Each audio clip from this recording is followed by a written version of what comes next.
So what's going on YouTube? One of the X-Ram here. Got something pretty sweet going on today. I am going to Akdeluxerider out here in Tempe, Arizona to test out the EBR 1190 RX. I am super excited. It's been about a month in the works to try to get to ride this, and luckily it looks like the weather's gonna not be bad. I mean, yeah, it's hot, but it's not too bad. It's low 100s as opposed to 115, which would suck.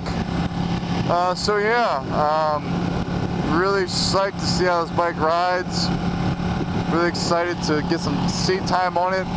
Not sure how much time, you know, it's obviously up to the owners of Akdeluxerider. You know, I completely understand if they don't want to let me ride a long time. Also, I believe Flashwing may be joining me. I'm not sure. He said he might. So hopefully he does. Get some other camera angles. What else? Oh, a big shout out, thank you to Akdeluxerider. Without this guy, this whole thing would have never happened. It started out as something as simple as a post as a suggestion to go there and just check out the bikes. And this guy obviously lives in fucking Alaska. So the fact is, they're able to find a dealer for EBRs in Arizona that's relatively close by to me was awesome. On top of that, you know, obviously the owners reached out to me and said they'd love for me to come and ride the bike and give them, you know, good publicity and whatnot. Yes, it's a mainly a Harley dealership, but you know, anybody can appreciate the craftsmanship and work that goes in to any motorcycle, and especially those. Some of those are pretty custom. They're pretty sick. So hopefully I get some cool pictures and whatnot to show you guys. Here we are at Akdeluxerider. Awesome.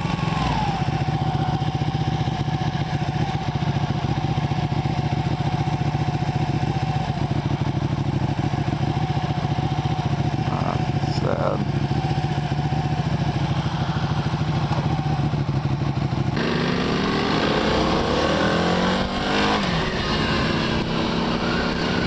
Alrighty, so here we go on the EBR 1190 RX. Already, the clutch pull in this bad boy is pretty rough.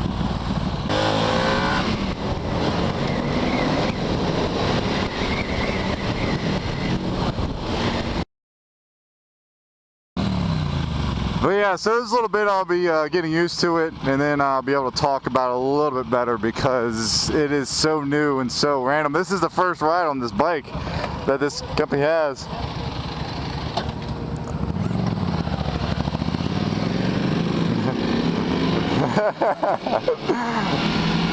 It's clutch pull. This is definitely a 3-finger clutch pull, no doubt. Let's see. Oh, failed my arm test.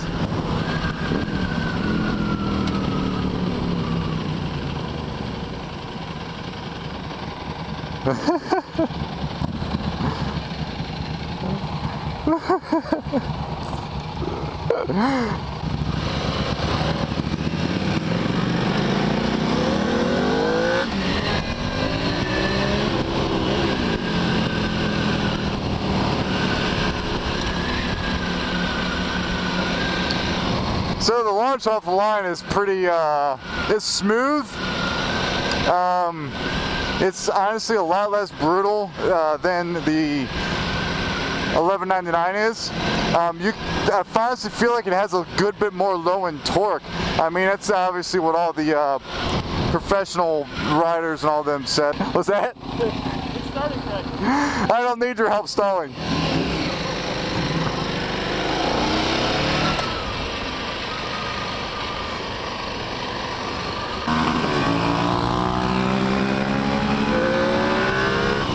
Woo! Feel that bad boy scream. this thing definitely pulls pretty good, low to mid range. Obviously I haven't gone crazy fast to where I've gotten to see the real top end of this, but right now, I'll tell you what, I really enjoy the low end power this thing has. The brakes, I will say, just from the hard brake I did earlier, and the stopping now, you do feel a little vibration. I honestly thought it was going to be, from reviews, be a little more torquey to the point to where I'd be pulling wheelies. And it's not that. It's actually very, very smooth, but at the same time, it's really abrupt and kind of harsh. Which, you know me, I love the fact that it's kind of both. So you get the kind of the best of both worlds there. You get the smooth, low-end power and mid-range that, you know, people say the Ducati lacks, and you also get the pull that you don't get from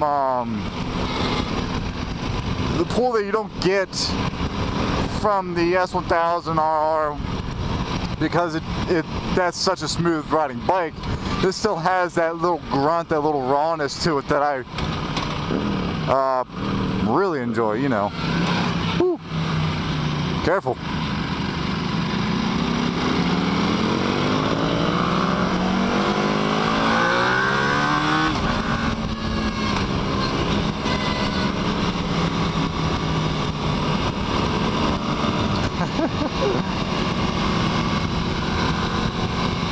I don't know this road.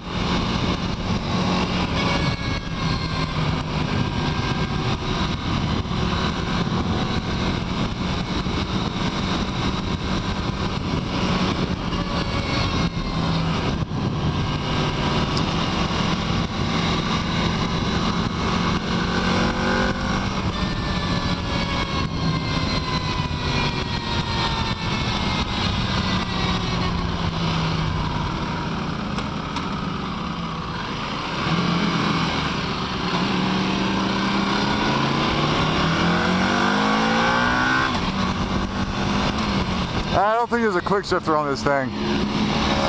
Yeah, I wouldn't stay by me either, dude.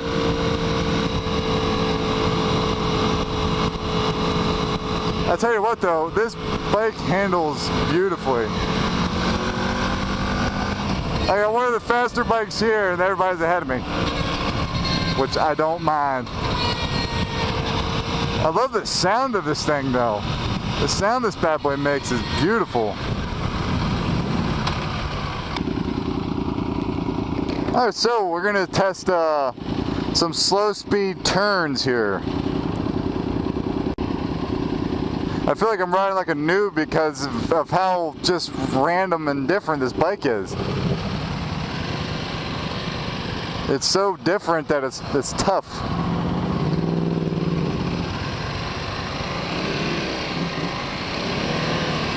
Oh yeah, good slow speed.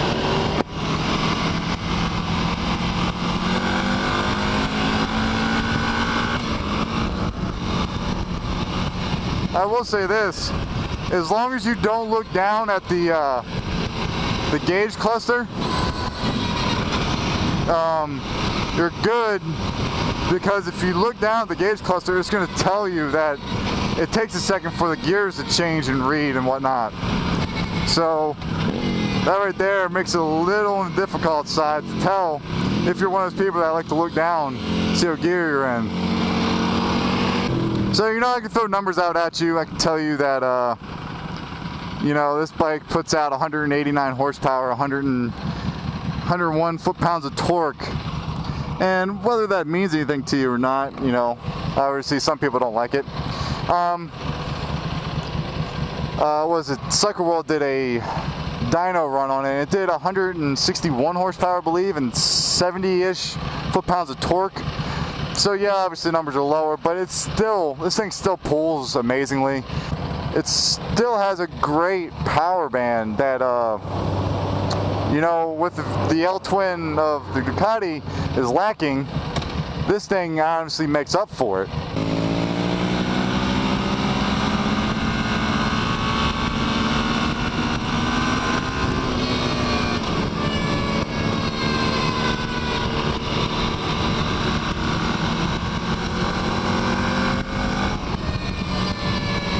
The power roll on this thing is very, very smooth. I mean, yes, the clutch pull is retarded,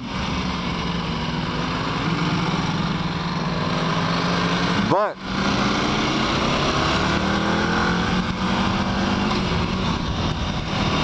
a lot like the Ducati, you have to keep shifting to find gears, but it's not a lurching issue. It doesn't lurch on you like the 1199 does. So it's, like I said, it's a more tame but still brutal acceleration this thing has, and I freaking love it. The seat, oh my god, let's talk about the seat for a second. Stock is beautiful and soft. Beautiful and soft.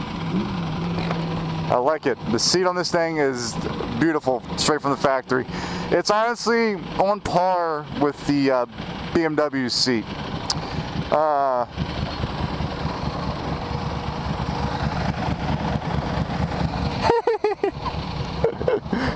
tell you what, it's over 100 degrees out here, and I'm not cooking at the moment. I am not burning up. Is it warm? Yeah, it's a little warm, but it's not bad though.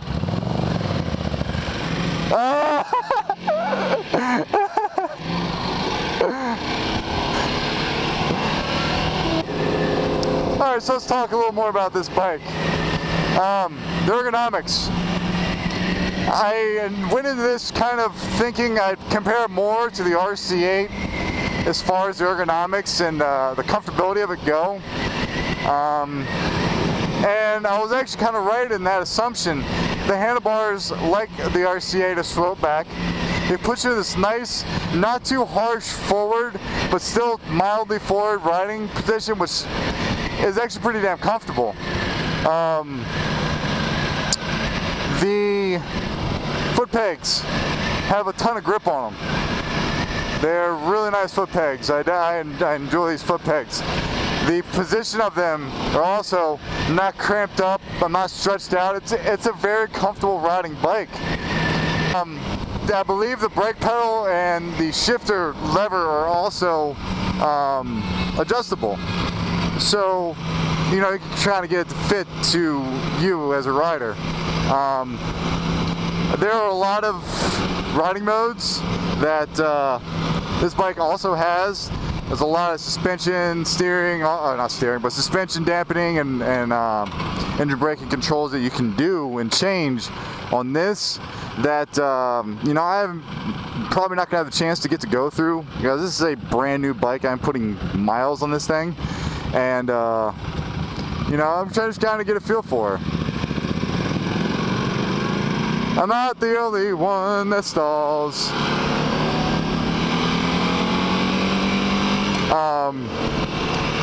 Yeah, I'm not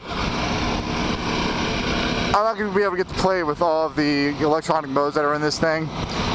So, like I said, my comparison was what I figured was going to be to the RC8 to this. The RC8 has no electronic controls to it. Obviously the motor is different, but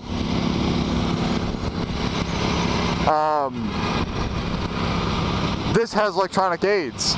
And with the smooth power delivery this thing has, you know, it's not hard to ride at all. I mean, the clutch is what makes it a little tough. But you know, after what, 16 miles, I'm not too far off from being used to it. Ooh, there's a little bit of heat. There's a little bit of heat on this bad boy.